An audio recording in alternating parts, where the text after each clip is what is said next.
Hello everyone, in this video we are going to talk about cause and effect essay. So expository writing की हम बात कर रहे थे, expository essays की मैंने बात की, process essay में डिटेल से डिस्कस किया. So you can watch all these videos in the playlist of expository writing जहाँ पे पूरा डिटेल है जो भी हमारे कोर्स आउटलाइन में है, तमाम वीडियोस मैंने वहाँ पे अपलोड किए हैं. So in today's video we are going to discuss about the cause and effect essay.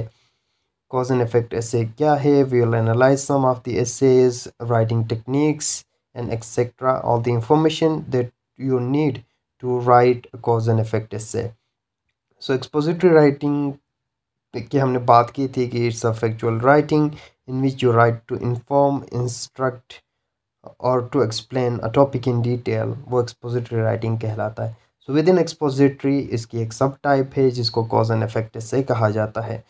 So as the name indicates, यहाँ पे भी आपने गेस लगाया होगा नाम से ही कि किसी भी फिनोमिना की, किसी भी प्रोसेस की, किसी भी इवेंट की और एनीथिंग उसकी कॉजेज़ की बात की जाएगी या कोई प्रॉब्लम भी हो सकता है व्हाटसोएवर, उसके कॉजेज़ की बात की जाएगी. कॉजेज़ हमें बताएगा what are the reasons behind it, इसके पीछे क्या वजूहात है, एंड देन इसके असरात क्या है, उसके इफ़ेक्ट्स क्या है. सो ये टॉपिक इस तरह का के टॉपिक्स के ऊपर बात करता है cause and effect essay. So what it is, cause and effect essay हमें बताता है व्हाई समथिंग हैपन्स, यानी रीजंस बताता है कि why this thing happen, causes, और उसका पोटेंशियल आउटकम, रिजल्ट या इफेक्ट क्या होगा. उन चीज़ों को जब हम एक्सप्लोर करेंगे अपने एस्से में तो वो कॉज एंड इफेक्ट कहलाता है. तो यहाँ पे एक चीज़ आप अपने माइंड में रखें कि समटाइम्स बहुत कॉज एंड इफ़ेक्ट को एक ही एस्से में आप डिस्क्राइब कर सकते हैं या लिख सकते हैं. समटाइम्स आप सिर्फ कॉजेज़ की भी बात कर सकते हैं, समटाइम्स आप सिर्फ इफ़ेक्ट की भी बात कर सकते हैं अपने एस्से में. It depends on the type of the topic के ऊपर डिपेंड करेगा. सो आगे जाके हम ऑर्गेनाइजेशन की बात करेंगे कि किस तरीके से ऑर्गेनाइज करना है अपने कॉज एंड इफ़ेक्ट एस्से को. फिर ये एग्ज़ामिन करता है आपके रिज़ल्ट्स को या इफ़ेक्ट्स को कि इसकी वजह से क्या इसका असर है. हम टॉपिक्स को भी एनालाइज करने की कोशिश करेंगे. For example if I talk about the climate change, मैं कहूँगा कि ये क्लाइमेट चेंज इशू है, प्रॉब्लम है. ये वाई दिस हैपन्स, इसके पीछे क्या कॉजेज़ है उसकी मैं बात करूँगा कि this is the first reason, this is the second reason, और उसकी वजह से क्या इफ़ेक्ट हो रहा है सोसाइटी पे, क्लाइमेट पे, वर्ल्ड पे. मैं बताऊंगा कि the effect is that flooding takes place and things like that. मैं अपने ऐसे में इस तरह के टॉपिक्स के ऊपर बात कर सकता हूँ. तो पर्पस क्या है कॉज एंड इफ़ेक्ट का.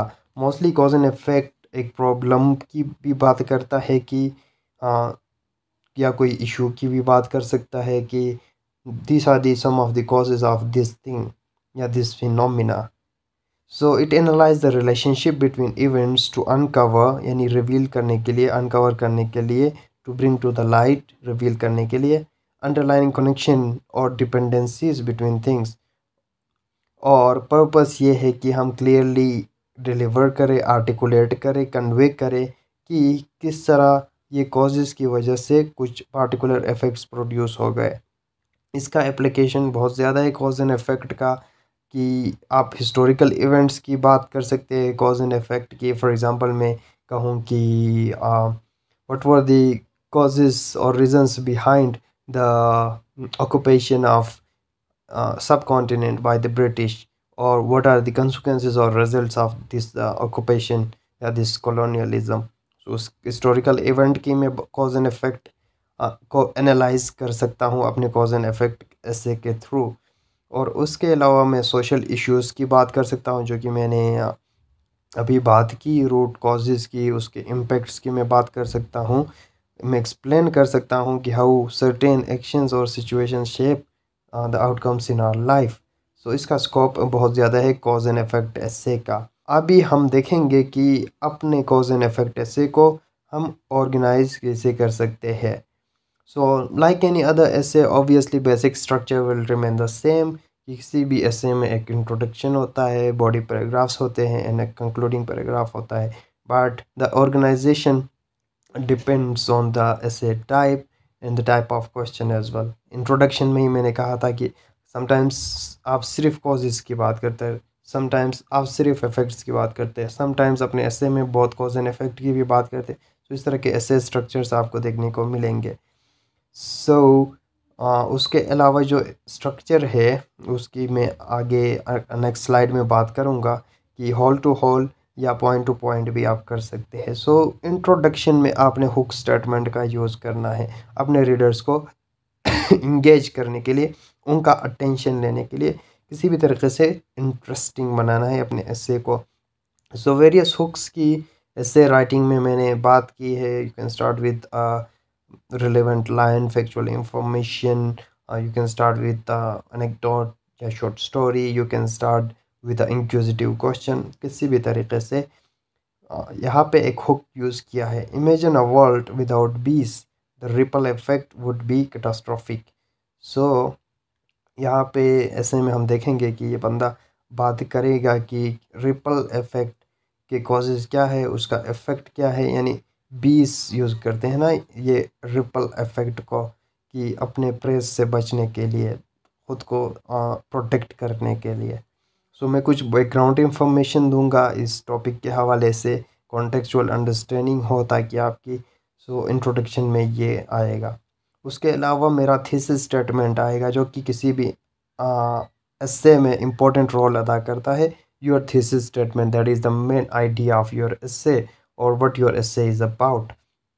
सो मेन आर्ग्यूमेंट अपना पेश करेंगे, फिर एक आउटलाइन के फॉर्म में कि this essay will explore this causes specify करते हुए, अगर आप if you are focusing on 2 to 3 causes सिर्फ उन्हीं का नाम लेंगे, भी स्पेसिफिक होना है।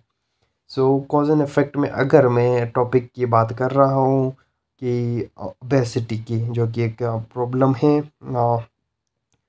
मोस्टली, सो मैं स्पेसिफाई करते हुए इस टॉपिक को मैं कहता हूँ कि childhood obesity is caused by screen time, diet and inactivity. So मैंने स्पेसिफाई करते हुए 3 कॉजेज़ के ऊपर फोकस रखा अपना कि एक कॉज ओबेसिटी इन चिल्ड्रन ये है कि स्क्रीन टाइमिंग उनकी ज़्यादा है, डाइट उनकी सही नहीं है और इनएक्टिविटी की वजह से, यानी लैक ऑफ एक्सरसाइज की वजह से, ये सारी कॉजेज़। फिर मैं इफ़ेक्ट्स की भी बात करूँगा, या मैं मेरा फोकस सिर्फ कॉजेज़ पे है तो वो भी कर सकता हूँ। It depends on the essay और योर स्टाइल कि आपको कौन सा टॉपिक दिया गया है। देन मेरे पैराग्राफ्स आ जाएंगे कि हर पैराग्राफ में मैं एक कॉज को डिटेल के साथ डिस्कस करूँगा, हर कॉज को डिटेल के साथ एक्सप्लेनेशन देते हुए, एग्जांपल्स देते हुए डिटेल में डिस्कस करूँगा, जिसमें हर पैराग्राफ का मेन आइडिया होगा जो कि वो पार्टिकुलर कॉज होगा जिसके ऊपर मैं फोकस कर रहा हूँ। फिर मैं एविडेंस देते हुए, एक्सप्लेन करते हुए, एग्जांपल्स देते हुए अपने आइडिया को मज़ीद स्ट्रेंथन कर लूँगा। So structure of your body paragraph, फिर मैं इफ़ेक्ट्स की बात करूँगा। सो यहाँ पे 2 ऑर्गेनाइजेशन आपके लिए पॉसिबल है कि आप पहले इफ़ेक्ट्स की कॉजेज़ की बात करके फिर इफ़ेक्ट्स की तरफ आ सकते हैं, जिसको हॉल टू हॉल कहा जाता है स्ट्रक्चर। एक और स्ट्रक्चर है जो कि पॉइंट टू पॉइंट कहा जाता है, जिसमें एक कॉज लिख के उसका इफ़ेक्ट लिखेंगे, दूसरा कॉज लिख के उसका इफ़ेक्ट लिखेंगे, जो कि पॉइंट टू पॉइंट स्ट्रक्चर कहलाता है। So it depends on you. पहले मैंने कॉजेज़ की बात की, अभी मैं इफ़ेक्ट्स की बात करूँगा, एविडेंस दूंगा, एक्सप्लेनेशन दूंगा और ट्रांजिशन डिवाइसेस का यूज़ करते हुए आपस में आइडियाज़ को लिंक कर दूंगा, कोहेरेंस आ जाएगी, उसकी वजह से कोहेसिव एसे बनेगा मेरा। तो ये वही सेम चीज़ें हैं, दोबारा बताने की कोई नीड नहीं है as far as I believe, क्योंकि एसे राइटिंग में भी मैंने डिटेल में बात की है इनकी। क्राफ्टिंग अ स्ट्रॉन्ग कंक्लूजन, आखिर में ऑब्वियसली आपका कंक्लूजन पैराग्राफ होता है जिसमें हम मेन आइडियाज़ को दोबारा रिफ्रेश करते हैं, मेन आर्ग्यूमेंट्स को दोबारा रीस्टेट करते हैं, कोई न्यू आइडिया इंट्रोड्यूस कभी भी नहीं करते। So briefly summarize the main ideas and you can at the end you can offer a final thought या सजेशन।